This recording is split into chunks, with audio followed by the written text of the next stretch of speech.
답은 고린도에 있던 17번째 시리즈인데 부제목이 뭐라고 되어 있어요?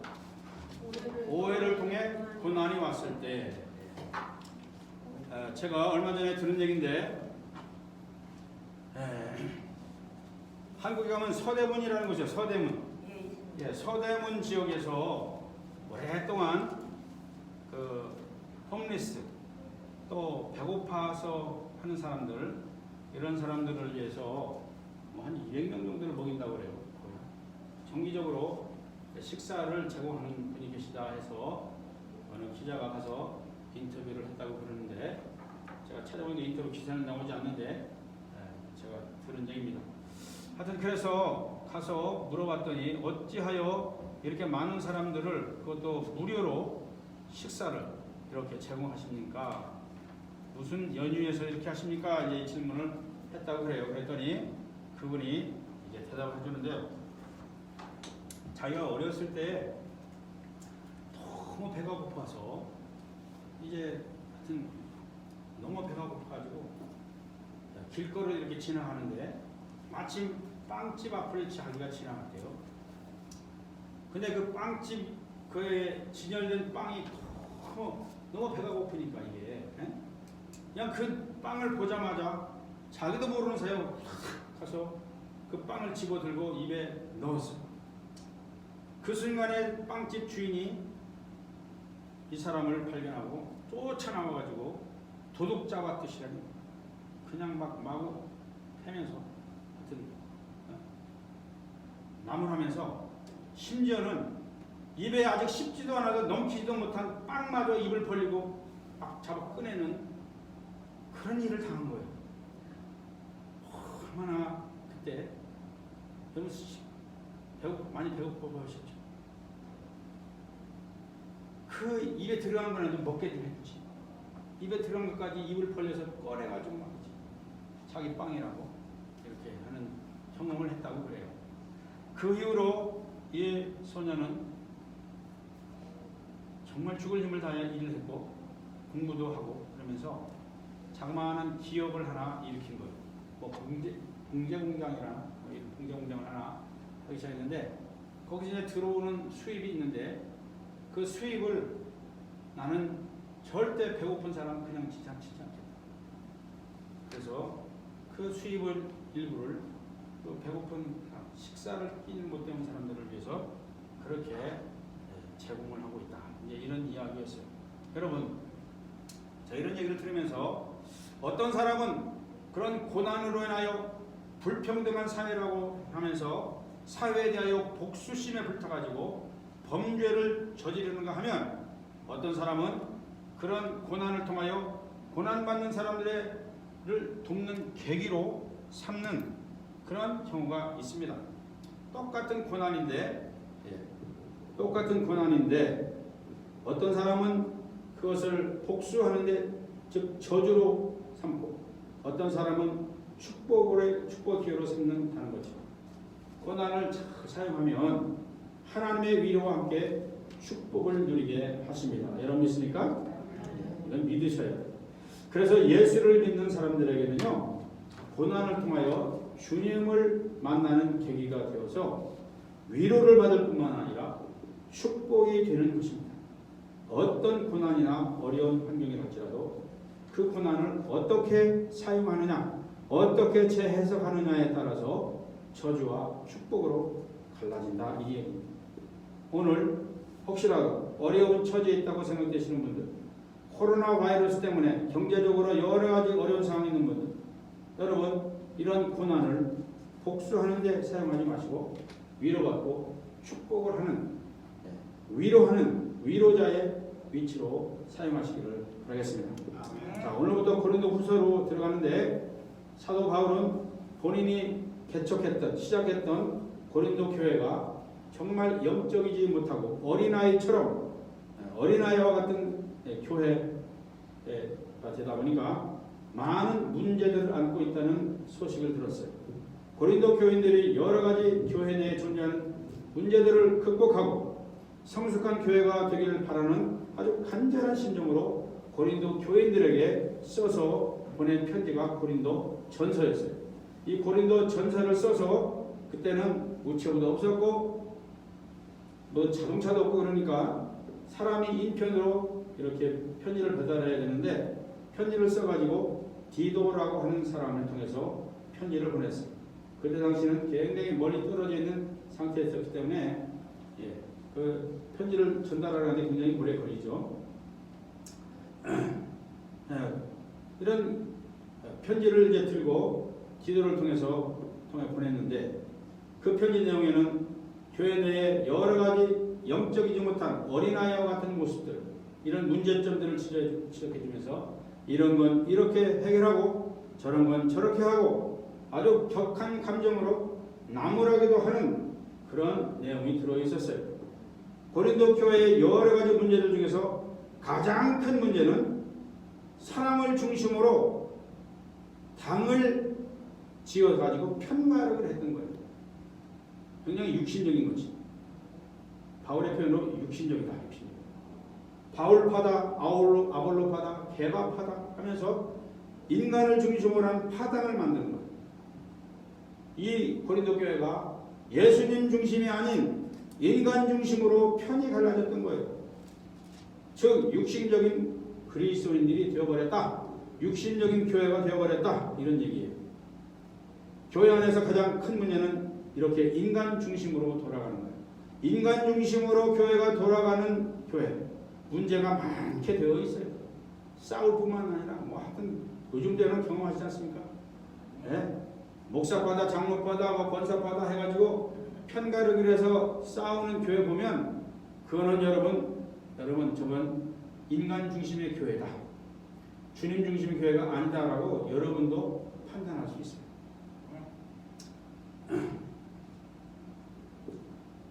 그래서 다시 말하면 육신적인 교회는 아무리 잘해도 문제가 일어나게 되어 있습니다. 육신적이기 때문에. 그래서 영적인 교회, 주님 중심적인 교회로 돌아와야 하는 것입니다. 사도 바울이 1차 고린도전서에 이런 내용을 쓴 거죠. 하여튼 바울은 다소 격한 편지를 고린도 교회에 보내놓고 그 편지에 대한 반응이 궁금했을 것입니다. 혹시 그 편지를 받아보고 고린도 교인들이 화가 나지는 않았을까? 아니면 섭섭해하지는 않았을까? 아니면 바울이 쓴 편지 내용에 대하여 의견에 찬성하지 않고 반대하고 있지는 않을까? 등등 이런 궁금증이 있을 것이다. 편지를 보내놓고 오랫동안 기다리는 동안 답변을 받아야 되는데 그렇게 편지를 전달하고 이제 한참 만에 디도가 돌아옵니다. 왜 이렇게 편지를 갖다 놓고 오래 걸렸느냐? 고린도 교회 그러면 오늘처럼 이렇게 세안교회처럼 건물을 건져놓고 간판 붙여놓고 이렇게 하는 것이 그런 교회가 아니고 고린도라고 하는 도시에 각 집집마다 모이는 교회, 가정교회죠. 가정교회들을 총칭해서 고린도에서 모여서 예배드리는 가정교회, 목장 모임들을 총칭해서 그거를 고린도 교회라 이렇게 한 거예요. 자, 디도가 이쪽 가정교회에다 갖다 편지를 내리고 다 읽고 또 다른 가정교회 읽고 회람 형식으로 쭉 읽게 한 다음에 그 다음에 이제 그 반응을 들어야 될 거 아니에요? 그러느라고 좀 늦었던 것 같아요. 하여튼 그 반응을 가지고 온 디도가 이제 바울 선생한테 보고를 합니다. 바울이 자네 갖다 준 편지 반응들이 어떻던가? 굉장히 궁금한 표정으로 물어봤겠죠. 그래서 디도라는 사람이 이렇게 보고를 해줍니다. 고린도에 있는 각 교회들이, 가정교회들이 선생님의 편지를 돌아가면서 읽고 회개하고 다시 주님께로, 주님 중심 교회로 돌아왔습니다 하는 아주 기쁜 소식을 전해줬습니다. 고린도후서 7장에 나오는 내용입니다. 자, 그래서 바울은 위로받고 안심이 됐던 겁니다.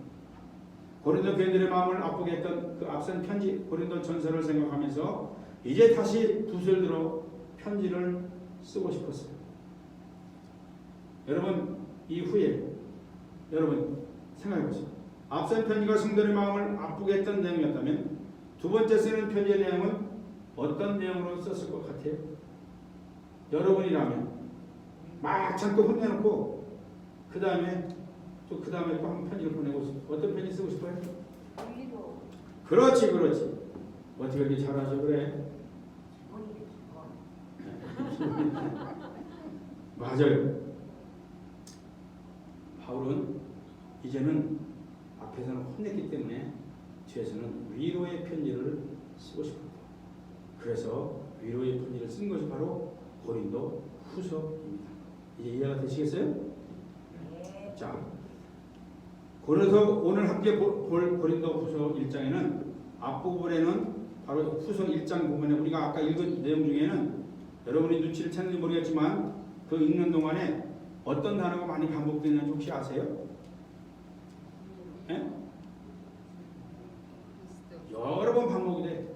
한 단어가. 예, 바로 위로예요. 위로. 위로라는 단어가 앞에서부터 많이 반복이 됩니다. 우리 고영 집사님, 저게 왜 저거 좀 이렇게 나오게 좀 해주시면.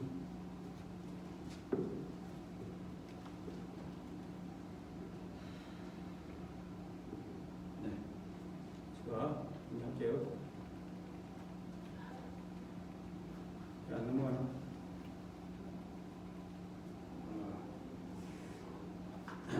자, 성경 구절인데 좀 해주시면 고맙겠습니다. 자, 위로라는 단어가 많이 반복되어 나오는데 또 한편 1장 중간 이후부터 보면 고난에 대한 내용이 또 나와요. 그래서 오늘의 키워드는 위로라는 단어와 고난이라는 단어로 잡아봤어요. 여러분 위로는 언제 봤습니까? 위로. 예, 맞아요. 고난이나 환난이나 시험을 당하고 있을 때, 괴로울 때, 힘이 들 때 누군가 해주는 것이 위로입니다. 결론적으로 말하면 바울은 고난 뒤에 찾아오는 위로를 말하면서 고난은 하나님의 축복으로 열매를 맺는다 하는 내용을 가르치는 거예요. 바울은 사도로서 선교도 하고 교회 개척도 하고 이러면서 신앙생활을 하는데 이런 과정 가운데서 많은 오해를 받았어요. 오해, 여러분 사람한테 오해받는 것만큼 사실이 아닌데 오해받는 만큼 괴로운 게 없습니다. 이것 또한 고난이에요. 사도이기 때문에 기독교 밖에서, 교회 밖에서 사람들에게 오해받고 환난을 당한다면 이해할 수 있어요. 아직 믿지 못하니까, 모르니까. 그런데 바울은 기독교인들로부터, 아니 심지어는 자기가 개척한 교회, 고린도 교인들로부터 오해와 고난을 당하는 거예요. 자, 이런 어려운 환경 속에서도 사도 바울은 오히려 기뻐하는 것을 볼 수 있어요. 여러분, 우리가 잘 아는 가까운 사람으로부터 오해받는 것만큼 괴로운 게 없습니다. 여러분 경험해 보셨죠? 네. 그런데 바울은 이 오해를 통해서 고난이 찾아왔을 때 그 오해를 오해로 풀지 않고 고난을 고난으로 해석하지 않냐고 그런 기쁨으로 재해석을 합니다. 그러면서 기뻐하는 모습을 볼 수 있습니다. 그 이유는 오해와 환난을 통하여 고난을 통하여 축복이 따라온다는 것을 알았기 때문에 그렇습니다. 그래서 사도 바울뿐만 아니라 다른 사도들도 환난을 당하고 있을 때 야고보와 베드로 같은 사도들도 그랬잖아요. 환난을 당할 때 기뻐하라, 시험을 당할 때 기뻐하라, 그런 얘기가 있어요. 자, 야고보서 1장 2절 같이 한번 읽어볼까요? 화면을 보고 시작. 나의 형제자매 여러분, 여러 가지 시험에 빠질 때에 그것을 더할 나위 없는 기쁨으로 생각하십시오. 야, 환난에 처했는데 기뻐해. 자, 그 다음에 베드로전서 4장 시작. 사랑하는 여러분, 여러분을 시험하려고 시련의 불길이 여러분 가운데 일어나더라도 무슨 이상한 일이 생긴 것처럼 놀라지 마십시오. 그만큼 13절 시작. 그만큼 여러분은 그리스도의 고난에 동참하는 것이니 기뻐하십시오. 그러면 그의 영광이 나타날 때에 여러분은 또한 기뻐 뛰며 즐거워하게 될 것입니다. 여러분, 고난받는데 기뻐하래요. 참 굉장히 어려운 일이죠. 근데 바울이 이걸 경험했어요. 고난이 우리가 얼마나 기쁨이 되는지. 여러분, 바울은 사도였습니다. 오해와 그 오해로 인하여 고난이 찾아오는데 여러분 그 오해를 통하여 고난이 찾아올 때 유익이 뭔지 우리는 한번 찾아볼 필요가 있습니다. 고난의 원인 중에 하나가 오해 때문에 오는 경우가 참 많이 있는데 살아가면서 오해가 없을 수는 없습니다. 잘못 알고 섣불리 오해를 할 수 있어요.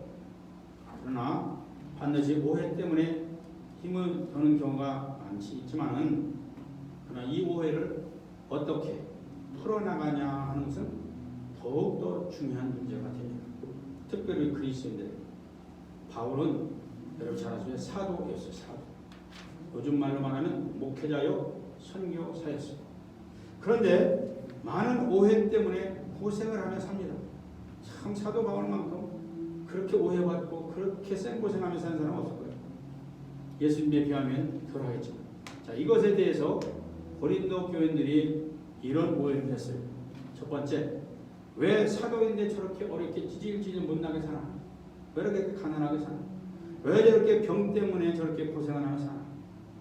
늘 잘난 아볼로와 비교를 당했고 또 텐트를 만들면서 자비령 선교를 하고 있는 바울에게 왜 사례를 받지 않는가? 혹시 꿈을 쫓는 돈이 있는가? 예? 남몰래 어디서 도움을 받는 그런 돈이 있는가? 왜 돈을 안 받고 사역을 하지? 이런 오해.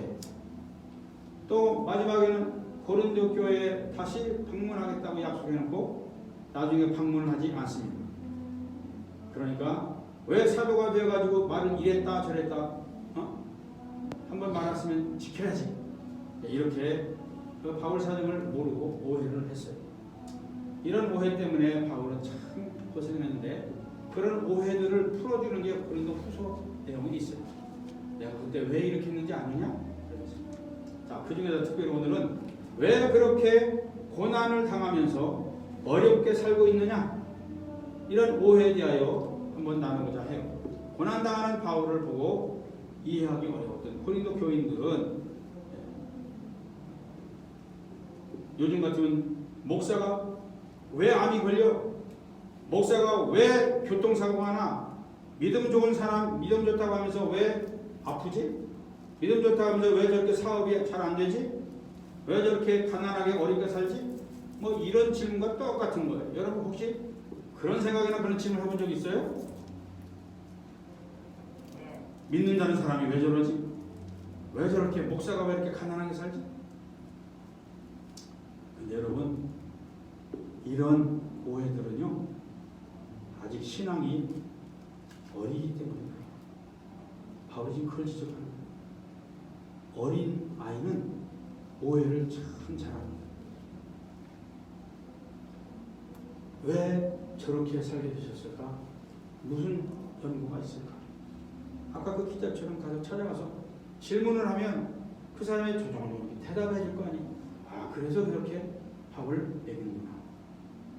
근데 그걸 따지고지도 아니하고 그냥 오해를 하는 거지. 성경적으로 말하면 고난 뒤에 숨겨져 있는 하나님의 위로와 축복을 보지 못하는 영적인 어린아이이기 때문에 그런 오해를 한다는 거예요. 신앙인이 어리기 때문에 하는 오해입니다. 그래서 어릴수록 오해를 많이 해요. 혹시라도 오해를 자꾸 한다 그러면 난 아직 영적으로 어린아이로구나. 빨리 성장해야지. 저는 상대방의 입장에 서서 빨리빨리 한번 생각해보는 이 훈련을 자꾸 해야 돼요. 저 사람이 가난하면 왜 가난하게 되었을까? 나중에 들어보니까 자기 전 재산을 가난한 사람 중에서 팔아서 없애고 사느라고 그런데 이 얘기를 할 수 있잖아요. 하여튼간에 이런 오해를 다시 한번 이제 상대방의 입장에서 바꿔놓고 생각할 수 있는 영적으로 성숙한 여러분이 저와 여러분 될 수 있기를 축원합니다. 자, 고린도후서 1장과 2장에는 먼저 고난에 대하여 바울이 많이 이야기를 합니다. 왜 그런가? 오해를 하고 있는 고린도 교인들에게 고난이 주는 유익함을 가르쳐 주기 위해서 그런 거예요. 성서학당이라는 게 있어요. 성서학당에서 손태근 목사님이 고린도후서 1장을 강해하면서 고난이 유익한 이유에 대해서 정리해 준 내용이 있어서 제가 그걸 참고를 해서 여러분에게 요약해서 한번 나눠드리도록 하겠습니다. 내용이 이런 거예요. 첫째, 고난이 유익한 이유는 따라서 진짜와 가짜를 진짜와 가짜를 구분할 수 있기 때문이다. 구분할 수 있기 때문에 고난이 유익한 이유는 진짜와 가짜를 구분할 수 있기 때문이라는 거예요. 예를 들면 여러분 집에 어느 날 갑자기 밤 1시에 2시 한참 자고 있는데 불이 났다고 한번 생각해 보세요. 그때 잠옷바람에 속옷바람으로 옷을 입을 시간도 없어. 빨리 튀어나와야 돼. 그때 여러분은 무엇을 집안에 있는 무엇을 가지고 뛰어나올 것 같아요? 장로는 뭘 가지고 뛰어나실 것 같아요? 강아지요. 예? 강아지? 예. 하여튼 간에 가장 급할 때 갑작스럽게 닥친 고난이 찾아왔을 때 자기가 들고 잡고 뛰어나오는 것이 그 사람에게 평상시 중요하게 여기는 거예요. 맞죠?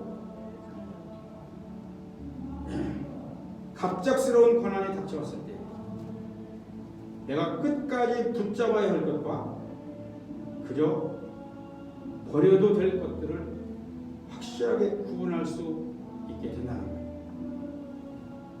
중요하지도 않은데 그냥 붙잡고 있다가 같이 죽으면 안 되지. 웬만하면 다 그냥 놔두고 빨리 가장 중요한 거 가지고 뛰어나와야 돼. 우리 그리스도인들이 정말 중요한 게 뭔지를 꽉 붙잡고 버려도 될 것은 무엇인지를 자꾸 구분해야 되는데 그것은 언제 구분이 되느냐? 고난이 찾아왔을 때 그렇게 하는 거예요.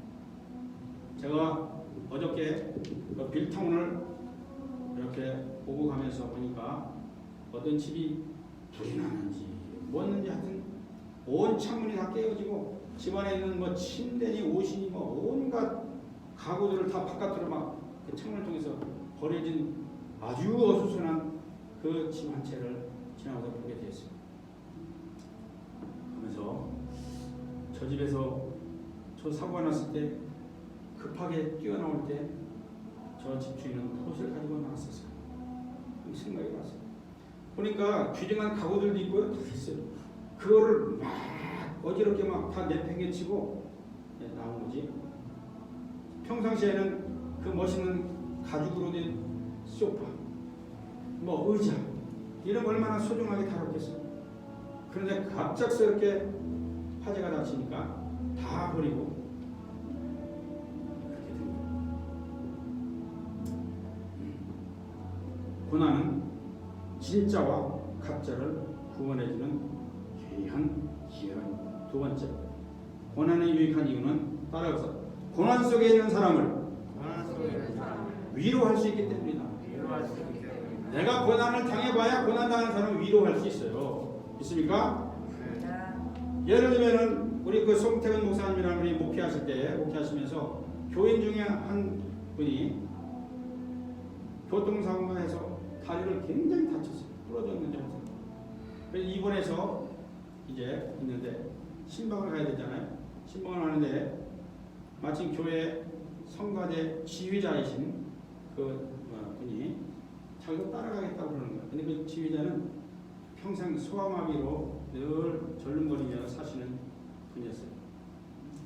그래서 이제 병원에 가서 봤더니 침대에 누워가지고 쇠도 받고 하여튼 뭐 대수술을 한 후에 다리를 쭉 매달아서 걸어놓고 이제 붕대 상가에서 이제 누워있는데 목사님이 아침 가시니까 그분이 울더라는 거예요. 왜 그러냐? 너무 아파서. 예? 여러분 생각해보세요. 그 생살 찢고 수술하고 뼈 부러진 거 쇠로 박아서 입고 하는 대수술 했으니 얼마나 아팠겠어요. 그래서 목사님 가서 기도해 준 다음에 아무리 위로를 해도 위로가 안 되는 거예요. 계속 우는 거야. 그냥. 너무 아프다고. 너무 아파 죽어. 그때 따라갔던 옆에 그분이 청와대 지휘자가 갑자기 그러는 거예요. 형, 그렇게 아파? 엄살 부리지 마! 그러는 거예요. 그래서 목사님 깜짝 놀란 거지. 야, 이거 굉장히 상처받을 말을 하는 것 같은데? 그러면서 그 청가자 지휘자 소아마비 있는 분이 그러는 거예요. 형은 지금 아프다고 하지만 이게 치료되면 다시 걸어 다닐 수 있잖아. 나는 어려서부터 섬에 평생 이 다리를 끌고 다니며 평생 살아야 돼. 뭘 그걸 가지고 그렇게 아프다고 그래? 이제 그냥 나무라듯이 위로를 한 거지. 그랬더니 그렇게 징징 아프다고 그러던 그 양반이 씩 웃더라는 거예요. 목사님이 그렇게 위로할 때는 그래도 막 울더니만 위로가 안 되는데 이 양반이 그렇게 하니까 이제 위로가 되는데 씩 웃더라는 거예요. 여러분, 고난을 깊이 받아본 사람이 고난을 당하는 사람을 위로할 수 있습니다. 그래서 오늘 고린도후서는 이 얘기를 하는 거예요. 고난에 동참해가고 위로자가 되게 하려고 그렇게 하신다. 여러분 지금 혹시 고난을 당하고 있습니까? 어려움을 당하고 있습니까? 나름대로 차원이 다르지만 여러 가지 어려움이 있습니까? 그러면 그걸 어떻게 해석해야 된다? 하나님 나를 다른 사람 위로자로 사용하시려고 나에게 이런 경험을 하게 하시는구나. 이렇게 제 해석을 영적으로 해석을 해보라 이 뜻입니다. 아멘. 여러분 이 세상에서 가장 심한 오해를 받고 가장 이루 말할 수 없는 고난을 당하신 분이 누군지 아세요? 바로 예수 그리스도. 그분만큼 말도 안 되는 오해를 받아보고 말도 안 되는 고통을 받은 사람이 있을 겁니다. 그래서 예수님은 인간이면 모든 사람 고난이 얼마나 크냐 작냐 떠나서 불문하고 위로해 주실 수 있는 자격이 있는 분이에요. 그래서 예수께로 돌아오라, 예수를 붙잡아라 그러는 겁니다. 아멘. 아무리 큰 고난이 와도 버릴 게 따로 있고 붙잡을 게 따로 있어요. 예수님을 붙잡으세요. 아멘. 그래서 고난을 당하고 있으면요, 우리 주님께 위로를 받을 수 있는 기회라는 사실을 믿으시기 바랍니다. 예수님을 붙잡을 때 그분이 진짜 위로자가 되십니다. 아멘. 자, 고린도후서 1장 6절 7절 같이 한번 읽어보겠습니다. 1장 6절 7절. 6절. 자, 시작. 우리가 환난을 당하는 것도 여러분이 위로와 구원을 받게 하는 것입니다. 우리가 위로받는 것도 여러분이 위로를 받게 하는 것입니다. 여러분이 이 위로로 우리가 당하는 것과 똑같은 고난을 견디었냐면 7절 시작. 우리가 여러분에게 거는 희망은 든든합니다. 여러분이 고난에 동참하는 것과 같이 위로에도 동참하고 있음을 우리는 알고 있습니다. 예. 그 말이에요 지금 이게. 세 번째, 고난이 유익이 되는 이유 따라해봅시다. 오직 하나님만 의지하게 하기 때문이다. 시작. 오직 하나님만 의지하게 하기 때문이다. 예. 여러분 얼마 전에 우리 교회에서 동의하셨던 올랜도 그 비전 교회가 그분 이름이 뭐예요? 김인기 목사님이 간증을 하셨잖아요. 교회에서 여러분의 단기 선교팀이 아마존강 유역으로 떠났다고 그랬죠. 그런데 마침 그 아마존강 유역 홍수가 나서 그 교인 중에 청년 하나가 떠내려가서 죽었어요. 마침 그 청년의 부모님은 그렇게 신앙심이 깊거나 그러지 않은 분이었어요. 그래서 목사님은 그 비보를 듣고 걱정이 됐어요. 이참에 우리 부모님들이 하나님을 떠나면 어떡하나, 교회 안 나간다고 하면 어떡하나, 교회를 대상으로 수를 하면서 교회를 또 풍주 박사님을 어떡하나, 이런 내심 고민을 했는데 하여튼 나중에 그 홍수물에 떠나기 때문에 시체는 못 찾다가 한 달 정도 후에 시체는 마침 찾았다고 해요. 시체를 찾고 나서 그 소식을 듣고 그 시체를 인수인계하러 가는 중에 그 부모와 얘기를 나누었죠. 그런데 여러 가지 얘기는 그만두고 놀라운 고백을 하더라는 거예요. 그 엄마가 목사님, 제가 지금까지는 신앙생활을 제대로 못했는데 우리 아들이 못다한 선교를 제가 하겠습니다. 그리고 목사님 깜짝 놀란 거지. 오히려 막 불평불만하고 말이지 막 믿음 안겠다고 할 줄 알았는데 전혀 다른 고백을 듣고 목사님이 안도의 숨을 쉬었다고 그래요. 여러분, 이분에게는 고난이 하나님만 의지하게 하는 계기가 된 거예요. 이게 성장하는 거거든요. 고난 당하십니까?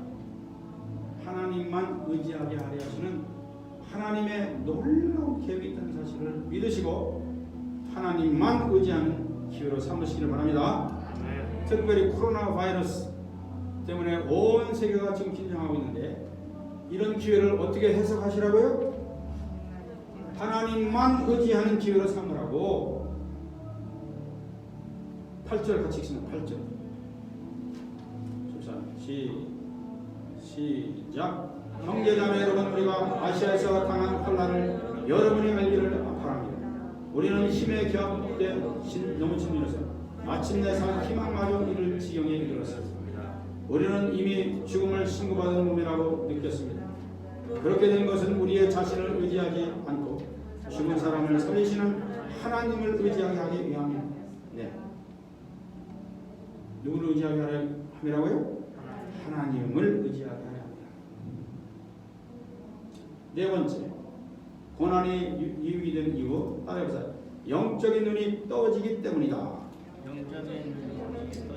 고난이 왜 또 그렇게 우리에게 유익이 되냐? 어린아이와 같은 육신적인 눈을 가졌던 그런 사람들에게 어때? 영적인 눈을 뜨게 하시는 그런 기회가 된다. 어느 외모도 참 괜찮으시고 재산도 남부럽지 않게 많은 한 권사님이 젊었을 때부터 지금까지 간증을 한 이야기입니다. 젊어서 결혼해서 아이를 낳았는데요. 아이가 중증 자폐아로 태어난 거예요. 아무것도 못하는 아이. 엄마의 손길이 없으면 밥도 먹고 눕기나 둥글지도 못하는 그런 사람 있잖아요. 처음에는 이 권사님이 젊은 그 나이에는 울며 불며 통곡을 하면서 하나님, 왜 우리 집에 이런 아이가 태어나게 하셨나요? 하면서 불만을 터뜨려요. 얼마나 그렇게 할 수 있죠? 그죠? 하나님, 왜 나에게 이런 사고를, 하나님, 왜 나에게 이런 암덩어리를, 하나님, 왜 나에게 이런 일을, 얼마든지 할 수 있어요. 그런데 점점 아이를 기르면서 아이가 그렇게 사랑스러울 수가 없더라는 거예요. 그러면서 담임 목사님한테 이런 고백을 했다고 해요. 나의 평생 소원이 무엇인지 아세요, 목사님? 뭔데요? 전 이 아이를 평생 돌보다가 이 아이가 먼저 죽고 내가 그 다음날 하루 늦게 죽는 겁니다. 끝까지 돌보다가. 그러면서 그런 고백을 하니까 담임 목사님, 권사님, 이 아이가 그렇게 이쁘세요? 그럼요, 목사님, 이 아이는 우리 집에 하나님이 천사로 보낸 거예요. 그러면서 이런 고백을 해요. 왜 그렇습니까? 그랬더니 목사님, 저는 젊어서 외모도 괜찮았고 돈도 재산도 꽤 있던 사람이었습니다.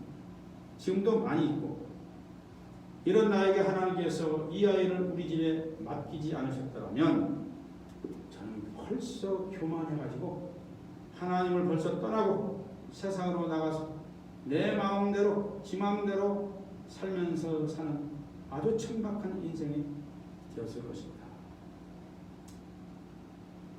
여러분, 그 권사님이 자기에게 닥친 고난 어떻게 사용하셨습니까?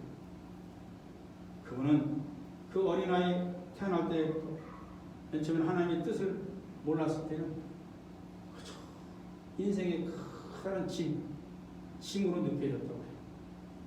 그런데 어느 날 이 아이로 인하여 신앙적으로 자신의 인생을 재해석해 보니까, 영적으로 해석해 보니까 하나님의 선물이라는 걸 알게 되니까 그렇게 무거웠던 인생의 짐처럼 느껴졌던 이 아이가 어느 날 가벼운 날개처럼 느껴지더라는 거예요.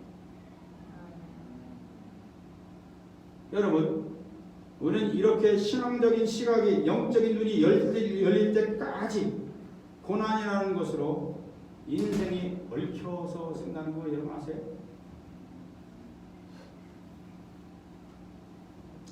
하나님의 시각으로 우리 인생을 볼 줄 아는 영적인 눈이 열릴 때까지.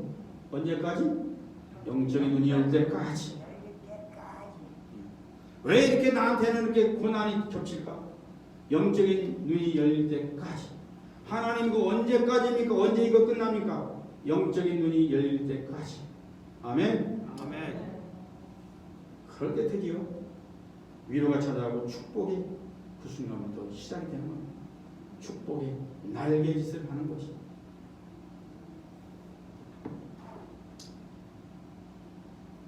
고린도 교인들은 이런 시각이, 이런 눈이 열리지 않아가지고 바울을 오해했고, 그리고 바울이 그렇게 어렵게 사는 그런 고난에 대하여 시비를 걸고 있는 것이었습니다.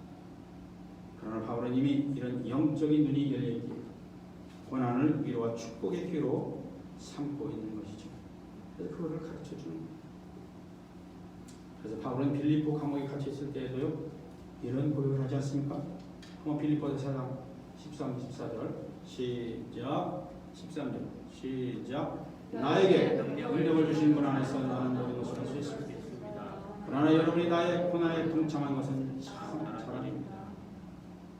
여러분, 이 말씀은 포지티브 띵킹, 긍정적인 사고를 가지라, 이런 차원이 아니라 나는 주 안에서 어떤 고난도 난 감당할 수 있다. 어떤 가난에도 처할 수 있다. 나는 어떤 질병에도 처할 수 있다. 어떤 오해에도 감당할 수 있다. 이런 뜻이겠죠. 우리 크리스천이 성숙했다는 게 뭐예요? 모든 것에 내가 모든 것에 가능하다. 모든 것에 취할 수 있다. 부유함도 취할 수 있고, 가난함도 취할 수 있고, 어려움도 고난도 얼마든지 내가 취할 수 있다.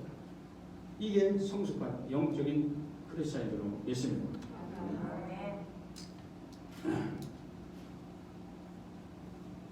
예수님만큼 오해받고 억울한 고난을 당한 사람이 어디 있겠습니까? 어떤 상황 속도 우리를 위해서 오해받으시고 고난 당하신 우리 주님을 다시 한번 묵상하시겠죠.